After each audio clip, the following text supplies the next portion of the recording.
অবতার বরিষ্ঠ বলে এটা কি এক পেশে ব্যাপার করলেন না? আমরা ভুলে যাচ্ছি, কিন্তু তিনি আমাদের ছাড়ছেন না। এখন আমাদের মনে হবে তিনি ঠাকুরের শিষ্য বলে কি ঠাকুরকে বড় করে দেখেছেন আর সবাইকে ছোট করে দেখেছেন? অবতার বরিষ্ঠ বলে এটা কি এক পেশে ব্যাপার করলেন না? এইটার উত্তর হচ্ছে এই, যত দিন যাচ্ছে তত সমস্যা কমছে না বাড়ছে বলুন তো? যত দিন যাচ্ছে তত সমস্যা বেড়েই চলেছে। এবারে দশাবতার আপনাদের মনে আছে? দশাবতার কারা? মৎস্য অবতার জানেন, কুর্ম অবতার জানেন, তাই না? তারপরে হচ্ছে শুকর মানে বরাহ অবতার, তারপরে আমরা জানি নৃসিংহ, তারপরে জানি আমরা সেই বামন, তাই না? তারপরে জানি আমরা ভৃগুপতি মানে পরশুরাম, তারপরে রামচন্দ্রের কথা জানি, তারপরে বলরামের কথা জানি, তারপরে বুদ্ধ ভগবানের কথা জানি, কল্কি ভগবানের কথা জানি। এগুলোকে কিভাবে একসঙ্গে একটা শ্লোকের মধ্য দিয়ে তাদেরকে প্রণাম নিবেদন করা হয়েছে, স্মরণ করা হয়েছে। বলছে বেদান উদ্ধরতে জগন্তি বহতে ভূগোলম উদ্বিভ্রতে দৈত্যম দারয়তে গলিম ছলয়তে সত্রস্বয়ং পূর্বতে কৌলস্তম জয়তে ফলম কলয়তে তারুণ্যম আতনবতে লেচ্ছান মূর্ছয়তে দশাকৃতিতে কৃষ্ণায় তুভ্যং নমঃ। কেশবধৃত দশবিধ রূপ, দশাবতার আপনারা জানেন, তাহলে মৎস্য কুর্ম বরাহ ইত্যাদি কথা বলা হয়। এরা দেখবেন নিজেরা এই অবতারেরা যত দিন গেছে তারা পরপর শক্তি বেশি নিয়ে এসছে। মৎস্যাবতার, মৎস্য কোথায় থাকে? জলে থাকে। মৎস্যের পরে কুর্ম হয়ে এসছে। কুর্ম কোথায় থাকে? কচ্ছপ জলেও থাকে, ডাঙায়ও থাকে। তাহলে মৎস্যের চাইতে কুর্মের শক্তি বেশি কিনা? তারপরে কেশবধৃত শুকর রূপ, মৎস্য কুর্ম বরাহ রূপ ধরে এসছেন, শুকরের শক্তি আরো একটু বেশি। এই যে বলছিলাম যত দিন গেছে সমস্যা বেড়েছে, পূর্বের শক্তি নিয়ে এলে তাহলে বেশি যখন নাকি অন্যায় অবিচার হচ্ছে সেগুলোর সমাধান সম্ভব হতো না। কিন্তু যত দিন যাচ্ছে বেশি শক্তি নিয়ে আসছেন। তাহলে মৎস্য কুর্ম বরাহ নৃসিংহ, শুকরের চাইতে নৃসিংহ ভগবান কেমন? তার রূপটা, পায়ের দিকটা হচ্ছে মানুষের মতন, মুখটা হচ্ছে সিংহের মতন, তাই না? কিন্তু পুরোপুরি পশুও নয়, পুরোপুরি মানুষও নয়, তাই না? তাহলে এর আগে যারা ছিল তারা মৎস্য কুর্ম বরাহ মানে এগুলো পশুত্বের মধ্যে রয়েছে। এরপর একটা নৃসিংহ মানে খানিকটা পশু খানিকটা মানুষ, আরো বেশি শক্তি। আর প্রচন্ড শক্তিধর কিরকম? হিরণ্যকশিপুকে বধ করার জন্য কোথা থেকে তিনি বেরিয়ে এলেন? প্রহ্লাদকে জিজ্ঞেস করেছে, বাবা হিরণ্যকশিপু তোর বিষ্ণুর কথা বলি, বিষ্ণু কোথায় আছেন? বলছে বিষ্ণু সর্বত্র আছেন। সর্বত্র আছেন? এই স্তম্ভটা দেখছিস এর মধ্যেও আছেন? বলছে হ্যাঁ। কিন্তু নৃসিংহ কি জানে? কি বলে হিরণ্যকশিপু কি জানেন? এই যে প্রাসাদ তার হাতে তো তৈরি হয়েছে, তাই না? তিনি জানেন এগুলো তো ওই যা মানে বালি, তখনকার যে সিমেন্ট ছিল না, অন্য এইসব জাগতিক জিনিস দিয়ে তিনি এগুলো তৈরি করেছেন। এর মধ্যে নৃসিংহ থাকার কথা না। কোনো ভগবান থেকেছেন, কোনো ভূত থেকেছে, ভগবান নাই হয়, ভূত দিয়েও তৈরি করেন। এইটাতে তো তিনি থাকতে পারেন না। দেখি তিনি বলছেন স্তম্ভের মধ্যে আছে, যেই আঘাত করতে গেছে অমনি সেখান থেকে নৃসিংহ ভগবান বেরিয়ে এলেন। ন মৃগম ন মনুষ্যম, মৃগ নয় মানে পশুও নয়, আবার মানুষও নয়, এমন একটা অদ্ভুত একটা রূপ ধরে তিনি বেরিয়ে এলেন। কিন্তু তার কি প্রচন্ড শক্তি! গর্জন্তম গর্জয়ন্তম নিজ ভুজপটলম স্ফোটয়ন্তম হটন্তম রূপ্যন্তম তাপয়ন্তম দিবি ভুবি দিতিজম শেপয়ন্তম ক্ষিপন্তম ক্রন্দন্তম রোষয়ন্তম দিশি দিশি সততম সংহরন্তম ভরন্তম ভিক্ষন্তম ঘূর্ণয়ন্তম শরনিকরসতে দিব্য সিংহং নমামি। এই যে নৃসিংহ ভগবানের সম্বন্ধে এই ধ্যান মন্ত্র পাঠ করা হলো, কোনো একটা বর্ণ একটা শব্দ আছে যেটা হচ্ছে দুর্বল, শোনা মাত্রই ভীষণ শক্তির প্রকাশ বলে মনে হয় কিনা। আবার বলছি, গর্জন্তম গর্জয়ন্তম নিজ ভুজপটলম স্ফোটয়ন্তম হটন্তম রূপ্যন্তম তাপয়ন্তম দিবি ভুবি দিতিজম শেপয়ন্তম ক্ষিপন্তম ক্রন্দন্তম রোষয়ন্তম দিশি দিশি সততম সংহরন্তম ভরন্তম ভিক্ষন্তম ঘূর্ণয়ন্তম শরণিকরসতে দিব্য সিংহং নমামি। এই নৃসিংহ ভগবানের এত শক্তি, তার কথা স্মরণ করলে আমাদের মধ্যে শক্তি আসে। ইতো নৃসিংহ পরতো নৃসিংহ যতো যতো যামি ততো নৃসিংহ বহিঃ নৃসিংহ হৃদয়ে নৃসিংহ নৃসিংহমাদিম পুরুষম নমামি। যেদিকে দেখছি হিরণ্যকশিপু, চারিদিকে দেখছেন সেই নৃসিংহ, তাই না, বিরাজ করছেন। তাহলে আমরা সবাই মৃত্যু ভয়ে ভীত হয়ে রয়েছি যে এই নৃসিংহ ভগবান সর্বশক্তিমানের ধ্যান করবে। আমার মা না থাকতে পারে, বাবা না থাকতে পারে, আত্মীয় না থাকতে পারে, বন্ধু বান্ধব না থাকতে পারে, এরকম মহাশক্তিধর সর্বশক্তির অধিকারী তিনি যদি আমার সঙ্গে থাকেন, আমার আপনার আর কোনো ভয় থাকবে? বলছে উগ্রম বীরম মহাবীরম জ্বলন্তম সর্বতোমুখম নৃসিংহম ভীষণম ভদ্রম মৃত্যুর নমাম্যহম। নৃসিংহ ভগবান মৃত্যুর কারণ, মানে যমরাজেরও মৃত্যুর কারণ হচ্ছেন ভগবান, তাই না? এমন যে উগ্রম বীরম, এই উগ্রতা তার মধ্যে রয়েছে একটা জ্বলন্তম সর্বতোমুখম, সব জায়গায় যেন সে আগুন বেরোচ্ছে মুখ দিয়ে। মৃত্যুর নৃসিংহম ভীষণম ভদ্রম, ভয়ঙ্কর তার রূপ। এই রূপে ধ্যান করলে আমাদের মধ্যে কখনো কোনো দুর্বলতা আসবে, তাই না? তাহলে এইবার কেন এই কথাগুলো বলছি না, এই অবতারদের শক্তির সঙ্গে আমাদের যুক্ত হতে হবে। হিন্দুরা কেন এত চারদিকে মার খাচ্ছে? তারা দুর্বল হয়ে গেছে, শক্তিহীন হয়ে গেছে। কেন? তারা শক্তির চিন্তা করছে না। তো এই অবতার, দশাবতার যেগুলো হচ্ছে শক্তির উৎস, সেই শক্তির ধ্যান না করে শুধু পালিয়ে বেড়াচ্ছে, ভয়ে মরছে সবসময়। না, ফেস দ্য ব্রুট বলা হয়েছে। এই শক্তির ধ্যান করলে তাহলে আমাদের মধ্যে শক্তি। তারপর বামন অবতার, তার মানে এই ন মৃগং ন মনুষ্য, পশু নয় মানুষ হয় অবস্থা থেকে তারপরে মানুষ হয়েছেন বামন অবতার, কিন্তু খর্বাকৃতি, পূর্ণতা হয়নি, খর্ব ছোট একটা রূপ ধরে এসছে, কিন্তু তারও প্রচণ্ড শক্তি, কিন্তু একটা যুগকে উদ্ধার করেছে।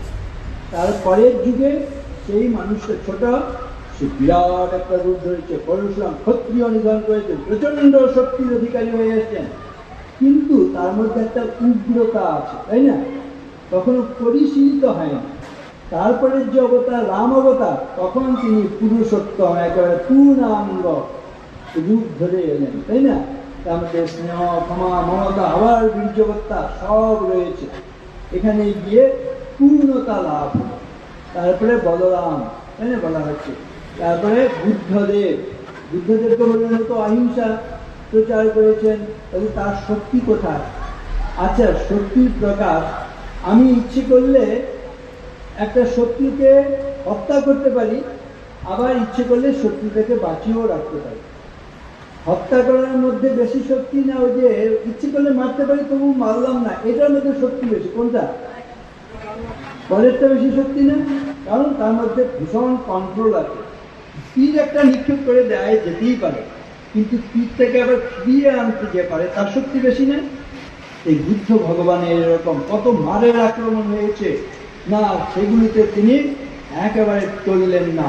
ইহাসনে শুষ্যতু মে শরীরম তদস্তি মাংসম প্রলয়ঞ্চ জাতু অপ্রাপ্য বোধি বহুকল্প দুর্লভম নৈবাসনার কায়মতশ্চলিষ্যতে। এই আসন করে বসলাম, যতক্ষণ পর্যন্ত বৌদ্ধিক জ্ঞান লাভ না করতে পারছি ততক্ষণ পর্যন্ত আমি আসন ছেড়ে উঠবো না।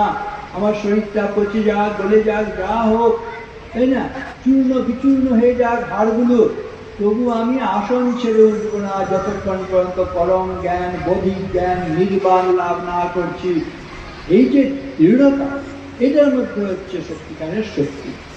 এই শক্তির অধিকারী বুদ্ধ ভগবান আর কল্কি অবতার। এইবার শ্রীরামকৃষ্ণের কথা বলতে গিয়ে আমরা এই অবতারের কথা বলতে শুরু করেছি। শ্রীরামকৃষ্ণ সম্বন্ধে বলছেন অবতারও বরিষ্ঠ। কেন বলছেন? শ্রীরামকৃষ্ণ নিজ মুখে কি বলেছেন নিজের সম্বন্ধে? শ্রীরামকৃষ্ণ বলেছেন, যে রাম, যে কৃষ্ণ, ইদানিং রাম কৃষ্ণ। রামের শক্তি এবার একটু চিন্তা করুন। রাম নাম করলে কি হয়? দেখবেন যেই রা বলেছি না, মুখটা হা হয়ে যায়। রা বলে দেখুন, মুখ হা হয় না। ম বলে দেখুন, মুখটা বন্ধ হয়ে যায়। যে রা বলতে যে মুখটা হা হলো, এর দ্বারা কি হলো? ভেতরের যত পাপ আছে না, ওই মুখ দিয়ে বেরিয়ে গেল। হা করলেন, মুখ উন্মুক্ত মুখ দিয়ে সেটা বেরিয়ে গেল। আর ম যিনি বললেন, ঠোঁটটা বন্ধ হলো, বাইরের পাপ আর যাতে ভেতরে প্রবেশ না করতে পারে, কপাটের মতন বন্ধ হয়ে গেল। রা শব্দ চারণ মাত্রেন মুখা নীরে আনতি পাতকা পুনঃ প্রবেশ ভিত্তাচ মতারস্তি কপাতকা। আর রাম নামের মহিমা কি? ভর্জনম ভববীজানাম অর্জনম সর্বসম্পদাম তর্জনম যমদূতানাম রাম রামেতি গর্জনম। জয় শ্রীরাম বললে দেখবেন একদম শক্তি আবার লাভ হয়ে গেল, দুর্বলতা ঘুচে গেল, তাই না? কি করে রাম নাম? ভর্জনম ভববীজানাম, ভববীজ ভাজা হয়ে যায়। এই সংসারে কষ্ট পাচ্ছি কেন? জন্মাচ্ছি মরছি, জন্মাচ্ছি মরছি। জন্ম না হলে আর আমাদের এই কষ্ট হতো না। হচ্ছে ভগবানের নাম করলে বীজ ভাজা হলে যেমন নাকি আর জন্ম হয় না, অঙ্কুর হয় না, তেমনি ভগবানের নাম করলেও ভববীজ ভাজা হয়ে যায়, আমাদের আর জন্ম হবে না। অর্থাৎ ভগবানের সঙ্গে একীভূত হয়ে যাব, মিশে যাব, আর কষ্ট থাকবে না। ভববীজ ভাজা হয়ে যায়। ভর্জনম ভববীজানাম অর্জনম সর্বসম্পদাম। ভগবানের নাম দিলে সব সম্পদ লাভ হবে। এই বাইরের সম্পদও লাভ হবে, আবার ভেতরের সম্পদ। বলছে আমরা সম্পদের হিসেব করি, কত গয়না গাটি, টাকা করি, ব্যাংক ব্যালেন্স আছে সেগুলো দিয়ে, কিন্তু এগুলো সব চুরি ডাকাতি হয়ে যেতে পারে, তাই না? জাগতিক সম্পদ ধ্বংস হয়ে যায় না? আজ যে রাজে কাল সে ফকির। বলছে শুধু বাইরে, কিন্তু বাইরের সম্পদ না হলে তো আবার বাঁচতেই পারবো না, তাই না? খালি পেটে ধর্ম হয় না, সব জিনিস আমাদের দরকার আছে বাঁচার জন্য। বলছে হ্যাঁ, ভগবানের নাম করলে বাইরের সম্পদ লাভ হবে, কিন্তু শুধু এই সম্পদ নয়, অন্তরের সম্পদ মানে দৈবী সম্পদ, যেগুলো কেউ চুরি করতে পারবে না, ডাকাতি করতে পারবে না। আপনি কতটা বড় লোক, কত গয়নাগাটি, ব্যাংক ব্যালেন্স, টাকা পয়সা, গাড়ি বাড়ি, সেটা দিয়ে যত না নির্ধারিত হয়, টাকা দিয়ে কেনা যায় না এমন গুণ যদি আপনার বেশি থাকে, তাহলে সে সবচেয়ে বেশি ধনী। এগুলো ক্ষমা, দয়া, প্রীতি, পবিত্রতা, নিঃস্বার্থপরতা, এগুলো টাকা দিয়ে কেনা যায় না। বলছি এগুলো হচ্ছে দৈবী সম্পদ। এই সম্পদ যার থাকবে সে সবচাইতে বড় ধনী জগতে। তাহলে অর্জনম সর্বসম্পদা মানে বাইরের সম্পদও লাভ হবে আর অন্তরের সম্পদও লাভ হবে ভগবানের নাম করলে। তাহলে অর্জনম সর্বসম্পদ। তর্জনম যমদূতানাম, রাম নাম করলে ভূত পালিয়ে যায় বলে, তেমনি তর্জনম যমদূতানাম, যমদূত পালিয়ে যাবে, যমের ভয় থাকবে না। তাহলে কি মৃত্যু হবে না? মৃত্যু হবে, কিন্তু আমার ভয় ভীতি না। আমি তো জানি আমি ঈশ্বরের সঙ্গে যুক্ত হয়ে যাব, তার কৃপা, তিনি আমাকে আশ্রয় দেবেন। তাহলে ভয় ভীতির ঊর্ধ্বে উঠে যেতে পারবে। তর্জনম যমদূতানাম রাম রামেতি গর্জনম। রামের শক্তি। আর কৃষ্ণের শক্তি কেমন এবারে এটা বলে শেষ করব। বলছে অম্ভোধি স্থলতাম স্থলম জলধিতাম ধূলিলব শৈলতাম শৈলম মৃৎকনতাম তৃণম কুলিশতাম বজ্রম তৃণ ক্ষীণতাম বহ্নি শীতলতাম ভীমম দহনতাম আয়াতি দস্যেচ্ছয়া লীলা দুর্ললিতাদ্ভুত দশনে কৃষ্ণায় তুভ্যম নমঃ। এর অর্থ কি? অম্ভোধি স্থলতাম, অম্ভোধি মানে মহাসাগর। ভগবান কি করতে পারেন? মহাসাগরকে মহাদেশে, মানে জলকে স্থলে পরিণত করতে পারেন, স্থলকে জলে পরিণত করতে পারেন, ধূলিকণাকে পর্বতে পরিণত করতে পারেন, পর্বতকে ধূলিকণায় পরিণত করতে পারেন, ঘাসকে বজ্রে পরিণত করতে পারেন, বজ্রকে ঘাসে পরিণত করতে পারেন, আগুনকে বরফে পরিণত করতে পারেন, বরফকে আগুনে পরিণত করতে পারেন। ইচ্ছে মাত্র খেলার ছলে সৃষ্টি স্থিতি প্রলয় করতে পারেন। সেই যে গানে আছে, খেলিছ এ বিশ্বলয়ে বিরাট শিশু আনমানি নীরজনে প্রভু নীরজনে প্রলয় সৃষ্টি তব পুতুল খেলা নীরজনে প্রভু নীরজনে, এই কথাগুলো আছে না? তাহলে ভগবান ইচ্ছে মাত্র সৃষ্টি স্থিতি প্রলয় করতে পারে। এই হচ্ছে ভগবান কৃষ্ণের শক্তি। যিনি রাম যিনি কৃষ্ণ, তার শক্তি কেমন? শক্তি সমুদ্র সমুদ্র তরঙ্গ দর্শিত প্রেম বিজৃম্ভিত রঙ্গ সংশয় রাক্ষস নাশ মহাশ্রম যামি গুরু শরণম ভব বৈদ্যম। এর অর্থ কি? শক্তি সমুদ্র থেকে তিনি উঠে এসছেন, কিন্তু শুধু শক্তি নিয়ে আসেননি, সেটাকে প্রেম ভালোবাসা নিয়ে এসছেন। কেন এসছেন শ্রীরামকৃষ্ণ? বিশ্বের ক্রন্দন বিচলিত নারায়ণ আঁখি তার অশ্রুতে ভরিল গোলকে হলো না ঠাই শিবজটা বাহিতাই শতধারা ধরণীতে ঝরিল। বিশ্ববাসী কাঁদছে, বিশেষ করে মায়েরা, দিদিরা, বোনেরা, নারী জাতি তারা কাঁদছে, সমস্ত রকম অধিকার থেকে বঞ্চিত।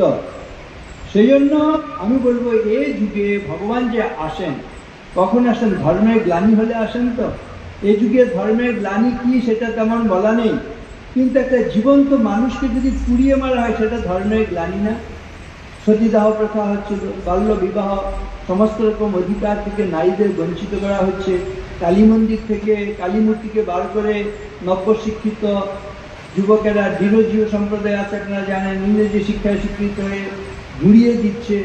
যে দেবীকে যুগ যুগ ধরে সাধকেরা সাধনা করে মাতৃজ্ঞানে সেখান থেকে সব জ্ঞান লাভ করেছে, উপলব্ধি করেছে, সেই দেবীর এত অবমাননা, তা ভারত ভাগ্য বিধাতা সেটা সহ্য করতে পারলেন না।